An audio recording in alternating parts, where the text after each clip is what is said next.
Thank you to Kate and Owen for reading the verse so well. Can you please give them a hand?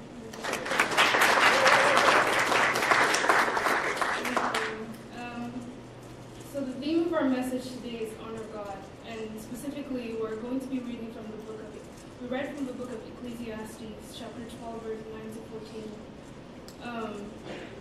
When I first introduced kind of what we're going to be talking about today to the kids, I said our theme would be fear God, and they were like, no, we're not supposed to fear God. I was like, yes, you're right. We're not supposed to fear God. So we then changed our theme to honor God. Because when we actually read what the book of Ecclesiastes talks about and read the verses that are around it, we realize that in the context of what God is saying, we're not supposed to fear him, we're supposed to honor him, and we're supposed to have him in high regard and honor his principles. So I wanted to read one of the two verses from the end. And it says, the end of the matter, all has been heard. Fear God and keep his commandments. For this is the whole duty of man. Fear God, for God will bring every deed into judgment, with every secret thing, whether good or evil. So when I was first reading kind of the whole section that we're talking about today, the first analogy that came to mind was of a little child and a hot stove. So when a little child sees a hot stove, they're not exactly sure what its purpose is for, so they might go and touch it. And as a result, they're burned, and they leave it, and they flee, because they're afraid of it. But when we actually think about it, the purpose of the stove is not really for us to touch it. It brings warmth, it helps us cook our food, and it helps nourish our body, and helps us grow.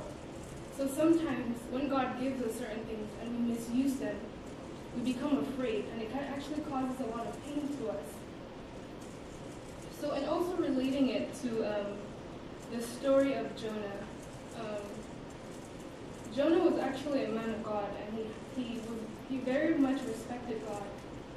So one day God kind of came to him and told him, arise, go to Nineveh, that great city, and call out against it for the evil that has come upon it, that has come up before me.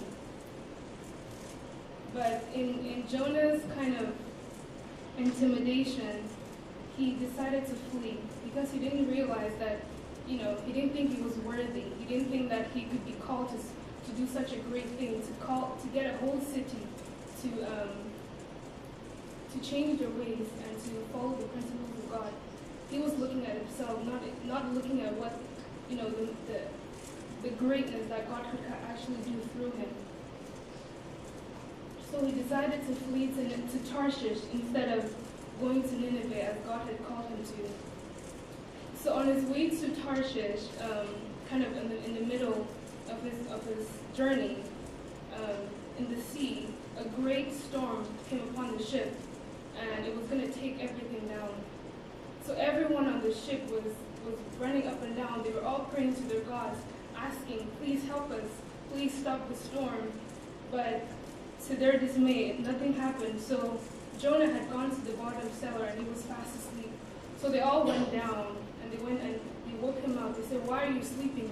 We're all going to die. You need to get up and pray to your God and see what is going on, and maybe you can help us. So Jonah, in his realization that he was disobeying God, he said, you know what, I know exactly what's happening. I disobeyed God, and now he's kind of out to get me. So he said, I know the only thing that has to happen. You have to throw me overboard if you're going to survive. So in his disobedience of what God was saying, he put other people around him in danger. And sometimes we do that as well. When God tells us to do something and we disobey, sometimes the people around us are affected by it. And sometimes the generations that come after us are affected by it. So he was thrown overboard, that even the people on the ship that did not believe God were able to recognize the power of his God. And they made a covenant with God, and they came to know God for who he is. So Jonah was now in the water, and so God sent a big fish to swallow him, a whale. So he was swallowed by the whale, and he was in the belly of the fish, and he was in the belly of the fish 3 days and 3 nights.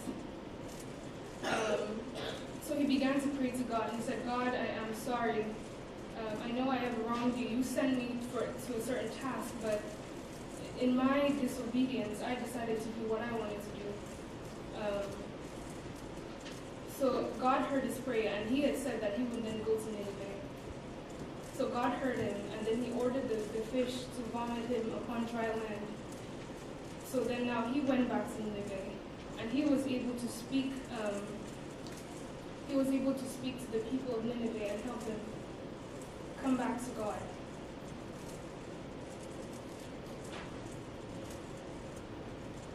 So our God can sometimes change the course of the natural to get us back to what he has called us to. So God was able to get a fish to swallow Jonah and take him back to Nineveh, because what he had to do in Nineveh was so important that he was willing to change the course of what was natural just so Jonah could go back and speak the word of God to the people in Nineveh. So Jonah now went to Nineveh, and he spoke to 120,000 people, and all of them proclaimed the word of God and gave their lives to Christ. Even the king took off his king robes and put on sackcloth and sat down in ashes and worshiped God and recognized that he was the ruler, of all things, and that they were in sin.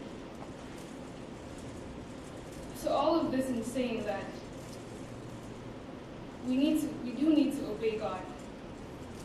And when we don't, sometimes he will find every means to get us back to where he's called us to. Especially when it's to speak his word, when it's to get people back to him, when it's to get people back to loving each other, to doing the right thing. I remember when I was in Sunday school in Cameroon, we used to sing a song. It went, God sent Jonah to Nineveh.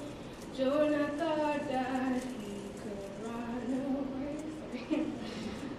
God sent a big fish to swallow him.